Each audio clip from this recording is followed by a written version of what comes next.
Siang, Pak. Oh ya, Dimas, ada apa? Ya, saya ingin berkonsultasi dengan Bapak terkait penelitian yang sedang saya lakukan, yaitu penelitian tentang manusia silver, Pak. Jika tidak salah, Bapak waktu itu juga pernah melakukan penelitian tentang manusia silver, bukan begitu, Pak? Ya, betul, betul. Kalau begitu, bagaimana tanggapan Bapak tentang manusia silver?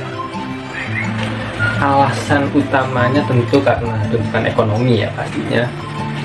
Apalagi sebelum lama ini kan Indonesia terkena yang namanya resesi. Ya walaupun sekarang sudah stabil lagi, tetap saja waktu itu kan sempat turun harga rupiah Indonesia. Terlebih lagi karena ada pandemi ini, banyak sekali perusahaan-perusahaan yang dipaksa untuk melakukan WFH, sehingga banyak sekali pekerja yang juga akhirnya terkena imbasnya dengan terkena PHK massal. Akhirnya angka pengangguran di Indonesia jadi semakin bertambah banyak. Selain itu juga dengan zaman sekarang ini kan susah ya nggak cuma zaman sekarang sih ya, memang dari dulu juga yang namanya mencari pekerjaan itu susah. Namun di zaman sekarang di mana industri 4.0, di mana banyak pekerjaan manusia yang perlahan-lahan mulai digantikan oleh robot, menjadikan banyak sekali pekerjaan-pekerjaan yang akhirnya berubah, yang tadinya dilakukan oleh manusia menjadi dilakukan oleh robot. Namun tidak sedikit juga pekerjaan-pekerjaan yang tadinya tidak ada menjadi ada dengan revolusi industri 4.0. Namun dengan pekerjaan-pekerjaan baru tersebut tentunya dibutuhkan keterampilan baru yang mana belum tentu semua orang memilikinya, maka jadi banyak yang menganggur pada akhirnya dan memutuskan untuk menjadi manusia silver. Berbicara mengenai pekerjaan, Pak, baru-baru ini ada berita tentang seorang pensiunan polisi di Semarang yang menjadi manusia silver dikarenakan tuntutan ekonomi dan juga masih memiliki anak yang kuliah. Selain itu, katanya ia juga malu untuk meminta bantuan kepada sesama rekan-rekan polisinya terkait hal tersebut. Akhirnya ia menjadi manusia silver. Nah, itu menurut Bapak bagaimana tanggapannya, Pak? Mungkin beliau ini orang lebih suka mengemis ya ketimbang meminta, walaupun sebenarnya apa bedanya sih? Ya, tapi memang mungkin dia berpikir kalau dengan menjadi manusia silver akan mudah untuk mendapatkan uang tanpa berpikir kekurangannya dan akibat dampaknya dari menjadi manusia silver itu sendiri, terutama dengan penggunaan cat minyak yang dilumuri di tubuhnya. Lalu bagaimana tanggapan Bapak mengenai bayi yang dijadikan manusia silver juga, yang katanya orang tuanya itu sering menitipkan anaknya kepada tetangganya yang kebetulan juga bekerja sebagai manusia silver, dan pada waktu itu tetangganya membawa bayi tersebut sama mereka untuk pergi menjadi manusia silver. Bagaimana tanggapan Bapak? Menurut saya sangat tidak etis ya, maksudnya kok bisa loh tega untuk mengecat bayi dengan cat minyak. Padahal kan seharusnya mereka sendiri tahu kalau dengan menggunakan cat minyak itu bisa membuat badan kita gatal, ruam, alergi, dan juga dengan pori-pori yang tertutup oleh cat minyak itu kan dapat menyebabkan dehidrasi, kanker, hingga kematian. Terlebih lagi bayi yang baru berumur beberapa bulan itu kan kulitnya sangat rentan ya, sehingga kesihan gitu loh. Maksudnya sangat-sangat tidak berperi kemanusiaan dengan mengecat kulitnya dengan cat minyak. Apalagi saya di sini sebagai bapak tuh sangat-sangat marah ya dengan hal tersebut, sangat-sangat tidak etis. Ya baik Pak, terima kasih. Sepertinya itu saja sih yang ingin saya konsultasikan. Baik, terima kasih. Kapan-kapan traktir saya makan ya. Ya baik Pak, selamat siang.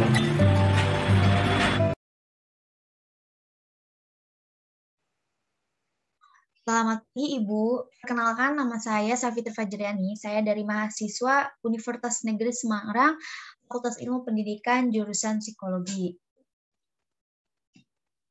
Selamat pagi Mbak Fitri, ada perlu apa nih? Baik Bu, keperluan saya pada kesempatan kali ini yaitu saya ingin memberikan perizinan mengenai penelitian yang akan saya lakukan dalam beberapa bulan ke depan Ibu. Penelitian ya. Penelitiannya tentang apa dan tujuannya itu buat apa ya, Mbak? Baik Bu, tema penelitian yang akan saya lakukan yaitu tentang kesehatan mental pada remaja dalam masa pandemi ini, Bu. Jadi ini merupakan salah satu persyaratan untuk saya melanjutkan ke semester berikutnya. Oh, baik-baik. Bagaimana nih kelanjutannya? Baik, Bu, apabila Ibu menyetujuinya dalam penelitian saya akan memberikan format tentang penyetujuannya dan mengirim rancangan penyetujuan yang akan saya lakukan, Bu. Oke, nanti itunya dikirim lewat email saya aja ya. Nanti saya tulis di room chat. Oke, baik Bu, nanti saya akan kirimkan format penyetujuannya dan rancangannya. Terima kasih, Bu.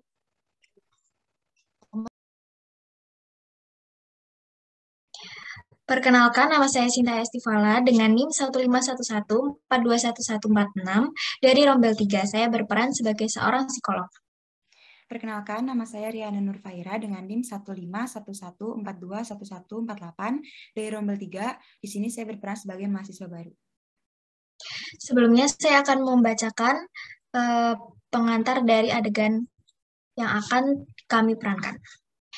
Seorang psikolog melakukan penelitian terkait gangguan psikologis pada mahasiswa baru dalam kegiatan masa orientasi mahasiswa di UNES. Seorang partisipan penelitian merupakan mahasiswa baru Universitas Negeri Semarang yang sedang menjalani masa orientasi tersebut. Dalam penelitian ini, seorang psikolog melakukan wawancara seputar apa saja keluhan yang dialami mahasiswa baru dan bagaimana penyesuaian diri terhadap kegiatan ospek tersebut pada masa pandemik seperti sekarang ini. Langsung saja dimulai adegannya. Selamat pagi, selamat datang. Bagaimana kabarnya hari ini? Baik, Kak. Alhamdulillah. Ya, sebelumnya saya mengucapkan terima kasih yang sebesar-besarnya kepada saudari karena telah bersedia menjadi partisipan penelitian pada kegiatan penelitian yang saya adakan kali ini. Pada penelitian kali ini, saya akan melakukan wawancara kepada saudari untuk keperluan penelitian saya mengenai gangguan psikologis pada mahasiswa baru yang sedang mengikuti ospek online di masa pandemi. Sebelumnya, saya akan menjelaskan bahwa saya akan melindungi saudari dari konsekuensi yang tidak menyenangkan, baik dari keikutsertaan saudari maupun jika saudari ingin mengundurkan diri dari penelitian kali ini. Apakah saudari bersedia untuk ikut serta dalam penelitian saya? Iya, saya bersedia, Kak. Sebelum itu, saya izin untuk mencatat seluruh informasi yang Anda berikan nanti. Saudari tenang saja, wawancara ini bersifat rahasia sehingga semua informasi yang saudari berikan tidak akan disebarluaskan kemanapun. Jadi hanya pihak saya dan pihak berwenang saja yang mengetahui. Apakah saudari keberatan? Tidak, silakan. Baik. Saya akan berinteraksi dengan saudari hanya seputar topik penelitian yang sudah saya tentukan dan pada ruangan ini saja, agar saudari tidak terganggu setelah melakukan penelitian ini. Baik. Baik, saya akan memulai wawancara seputar ospek online. Sebelumnya, apakah yang saudara ketahui tentang ospek online itu sendiri? Menurut saya, ospek online merupakan serangkaian kegiatan untuk mahasiswa baru agar bisa mengenal lebih jauh tentang kampus tersebut, mulai dari fakultas, jurusan, dan juga UKM, hingga seluruh kegiatan yang terselenggara pada kampus itu sendiri. Jadi saya rasa saudari sudah cukup paham ya akan pengertian dari ospek online itu sendiri. Kemudian, apakah saudari mengalami kendala saat menjalani kegiatan ospek online tersebut? Kalau untuk kendala yang saya alami cukup banyak ya Kak, mulai dari merasa bahwa tugas yang diberikan oleh panitia ospek ini tidak masuk akal untuk saya, karena sampai ada tugas nge-rap, terus nyanyi, menari gitu, terus juga deadline yang diberikan oleh panitia ini juga nggak lama, jadi ya cukup membuat saya agak kewalahan lah. Baik, jadi itu merupakan kendala yang saudari alami ya. Lantas bagaimana Lantas, apakah hanya tugas saja yang menjadi kendala bagi Anda, atau ada kendala lain mungkin? Selain itu juga saya mudah merasa capek, dan yang paling kerasa sih pola tidur ya, jadi berubah. Karena kan mau nggak mau saya jadi harus mengerjakan semua tugas tersebut. Belum lagi ospek ini kan nggak cuma di tingkat universitas doang ya Kak, tapi ada juga di fakultas, terus juga di prodi juga ada. Baik, lantas apa yang saudari lakukan bila saudari merasa kelelahan, padahal saudari harus menyelesaikan tugas-tugas tersebut? Ya walaupun saya ngerasa capek, tapi tetap saya kerjakan dan saya kumpulkan. Tapi ketika saya mengerjakan tugas ini, saya ngerasa kayak hati dan pikiran saya ini nggak sinkron. Kemudian saya juga merasa down karena saya sering kena marah sama orang tua karena dipikir saya cuman natap HP sama laptop doang. Padahal sebenarnya saya ngelakuin itu juga karena saya mengerjakan tugas-tugas ospek. Gitu, Kak. Baik, saya paham mengapa kebanyakan mahasiswa baru Universitas Negeri Semarang merasa kewalahan akan ospek online tersebut. Baik, saya akan menindaklanjuti kendala saudari supaya keadaan psikologi saudari kembali membaik dan sehat seperti sebelumnya. Terima kasih. Baik, terima kasih kembali, Kak. Perkenalkan, nama saya Riana Nurfaira dengan NIM 15114211148 dari Rombel 3. Di sini saya berperan sebagai seorang psikolog. Perkenalkan, nama saya Sinta Estivala dengan NIM 15114211146 dari Rombel 3. Saya berperan sebagai mahasiswa semester 3. Pada kali ini saya akan memperagakan adegan seorang psikolog yang sedang mewawancara seorang mahasiswi terkait topik perbandingan gaya hidup antara mahasiswi yang aktif di kelas dengan mahasiswi yang aktif di organisasi. Baik, langsung saja dimulai adegannya. Selamat sore, Kak Fala. Selamat sore juga, Kak. Ya, baik Kak, untuk mempersingkat waktu, langsung saja saya mulai ya. Sebelumnya saya mengucapkan terima kasih kepada Kak Fala karena sudah bersedia menjadi partisipan dalam penelitian saya hari ini. Seperti yang sempat saya informasikan ya Kak di sebelumnya, penelitian ini ditujukan untuk mengetahui perbedaan gaya hidup antara mahasiswa yang aktif pada organisasi dengan mahasiswa yang aktif dan rajin di kelas. Untuk Kak Fala sendiri termasuk ke dalam kategori mahasiswa yang aktif di organisasi ya Kak ya? Ya, benar. Baik, sebelum saya mulai penelitian hari ini, saya ingin menginformasikan teknis penelitiannya dulu ya Kak ya. Untuk pelaksanaannya, Anda cukup menjawab secara singkat pertanyaan-pertanyaan yang saya berikan. Selain itu, saya juga ingin meminta izin dari Kakak untuk merekam percakapan kita kali ini Kak. Apakah Kak Fala bersedia jika percakapan kita direkam? Ya, tidak apa-apa Kak, saya bersedia. Oke, baik. Bisa silakan menandatangani surat persetujuan dulu ya Kak ya. Ya. Sudah Kak. Ya, baik. Kalau begitu langsung saja saya mulai ya Kak ya wawancara hari ini. Sebelumnya Kak Fala ini mahasiswi semester 3, benar ya? Ya Kak, saya mahasiswa semester 3 jurusan psikologi. Oke, sejauh ini sudah berapa banyak nih Kak organisasi atau kepanitiaan yang Anda ikuti?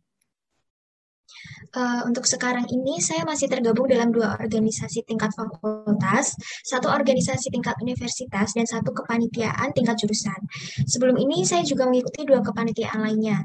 Yang pertama yaitu tingkat universitas dan yang satu lagi tingkat luar kampus. Tapi periodenya sudah berakhir. Itu Kak. Aktif banget nih Kak Fala ternyata ya. Lalu bagaimana dengan manajemen waktunya Kak antara organisasi atau kepanitiaan yang diikuti dengan perkuliahan? Alhamdulillah sih kalau untuk manajemen waktu saya bisa melakukan dengan baik karena saya sudah terbiasa multitasking, jadi saat di kuliah saya mudah beradaptasi. Baik, berarti dari perkuliahan maupun organisasi atau kepanitiaan dapat diikuti dengan baik ya Kak ya, tanpa ada salah satu yang terbengkalai. Oke, kalau misalnya dengan pola dan gaya hidup Kakak sendiri di rumah gimana Kak? Apakah Kakak melakukan kegiatan rumah seperti makan dan tidur ini secara teratur Kak? Kalau untuk kegiatan di rumah memang saya agak kurang diperhatikan ya Kak. Saya sering kelewat makan dan tidur saya pun jadi berkurang. Tapi biasanya kalau untuk jam tidur, saya sering mencuri-curi waktu setiap kali memiliki kesempatan untuk tidur, saya pasti tidur. Walaupun itu hanya sebentar. Kalau untuk makan, biasanya saya lakukan sambil melakukan pekerjaan lain, misalnya saat rapat online atau kelas online. Dan kalau memang hal itu memungkinkan, seperti itu Kak. Oke, apakah hal itu berpengaruh nih terhadap kesehatan Kakak? Misalnya jadi sering sakit atau lelah gitu Kak? Ya lumayan berpengaruh sih Kak. Saya kadang mudah lelah, terkadang sampai sakit. Tapi biasanya sakitnya itu tidak berlangsung lama dan bisa langsung sembuh setelah saya meminum obat. Bagaimana dengan olahraga Kak? Apakah Kakak rajin berolahraga? Kalau untuk olahraga saya tidak rajin sih Kak, tapi sesekali saya bisa melakukan olahraga karena memang aktivitas saya sangat padat dan seringkali saya tidak punya waktu untuk melakukan olahraga. Oh begitu, oke. Baik Kak, sepertinya cukup segitu aja pertanyaan dari saya ya Kak ya. Untuk rekamannya akan saya pastikan privasi Kakak aman dengan saya, karena rekaman ini hanya diperlukan sebagai bukti penelitian saja. Terima kasih banyak ya Kak Fala untuk waktu dan kontribusinya pada penelitian saya. Semoga Kak Fala sehat selalu ya Kak, nih meskipun aktivitasnya padat banget nih, tapi tetap harus diperhatikan kesehatannya Kak. Ya, ya sama-sama Kak. Terima kasih atas sarannya. Senang bisa membantu Kakak juga.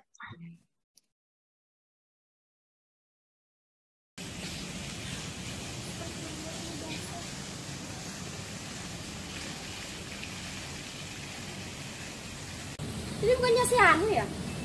Wih, dapat penghargaan dia. Penelitiannya biasa aja kok. Perasaan sewaktu kuliah anaknya biasa-biasa aja, nggak pinter-pinter amat. Mas pinteran juga gue. Gimana ya? Pokoknya aku harus lebih dari dia. Aku tahu.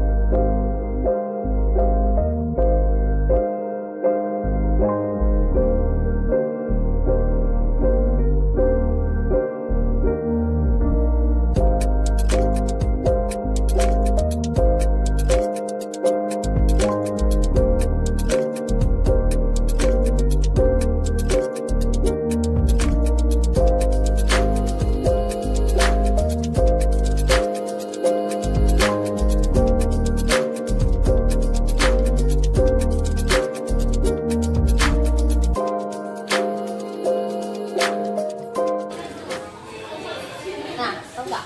Jadi kemarin aku lihat si gadis itu dapat penghargaan penelitian yang dibuat. Jadi aku pengennya tuh kita berdua tuh buat penelitian yang bagus dan gitu. Lo gimana?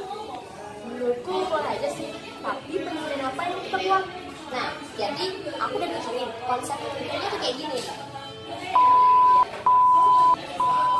Ya, lah, itu kan membahayakan subjek lah. Enggak kok.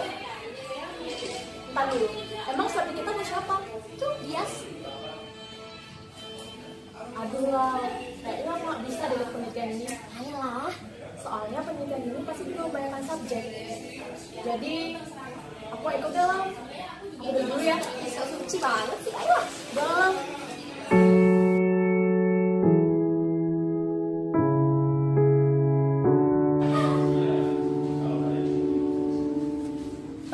Halo Dias, kamu sibuk gak hari ini? Oh, gimana kalau kita hari ini ketemu di kafe Cemara aja? Jam 2. Ada yang mau aku omongin soalnya? Oh, oke, thank you. Sampai jumpa nanti.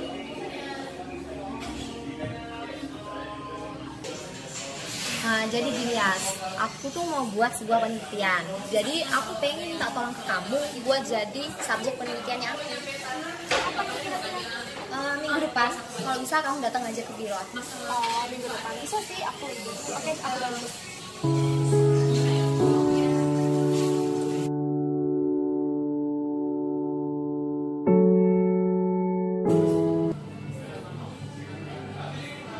Halo? Dia. Jadi gini Yas, kamu udah dihubungin Lalita belum? Oh udah. Jadi gini, sebenarnya penelitiannya Lalita itu membahayakan buat kamu. Iya Yas, soalnya itu tuh penelitiannya ada efek sampingnya. Jadi kalau menurut aku, coba deh kamu pikirin dulu, kamu bakalan mau jadi subjek penelitiannya apa enggak? Soalnya aku juga gak mau terjadi apa-apa sama kamu atau Lalita. Ya Yas. Oke, nanti kabarin aku lagi ya. Oke Yas.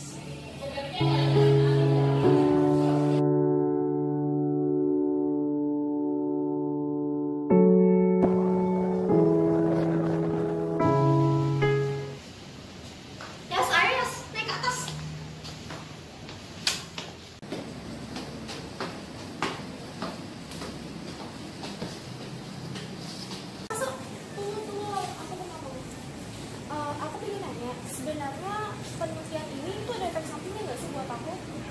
Maksud kamu gimana sih? Ya, karena aku dengar-dengar eksperimen yang kamu buat itu ada efek sampingnya buat aku sebagai subjek. Ntar dulu, aku belum paham apa maksud kamu.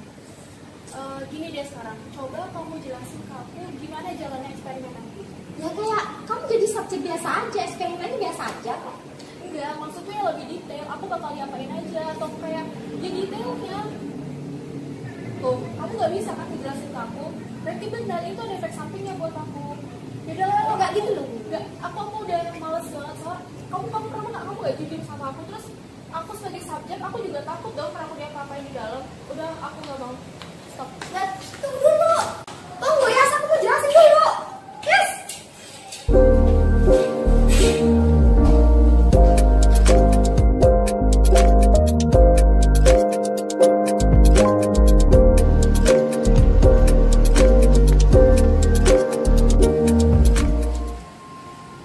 Lah, itu bukannya bias ya?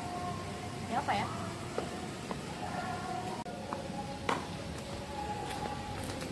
Lau, ada apa Lau? Penelitian gua jadi. Kenapa?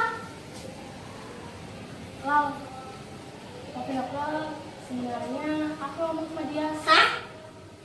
Iyalah, soalnya kan kita sebagai psikolog udah ada kode etiknya sendiri. Jadi aku merasa penelitianmu itu berbahaya buat dia. Jadi ya aku bilang aja ke dia kalau sebenarnya penelitianmu itu berbahaya. Kamu maafin aku kan, Lau? Udah. Lau, tunggu dulu Lau.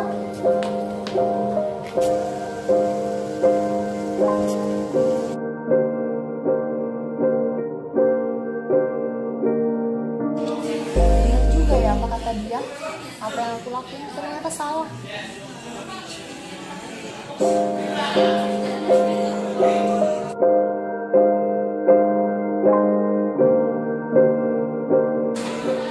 Ternyata bener ya apa yang kamu bilang. Apa yang aku lakuin ternyata salah. Ya, Lau. Soalnya kan kita sebagai psikolog udah diatur dalam kode etik juga. Jadi apa yang kamu lakuin itu hampir aja melanggar pasal 50.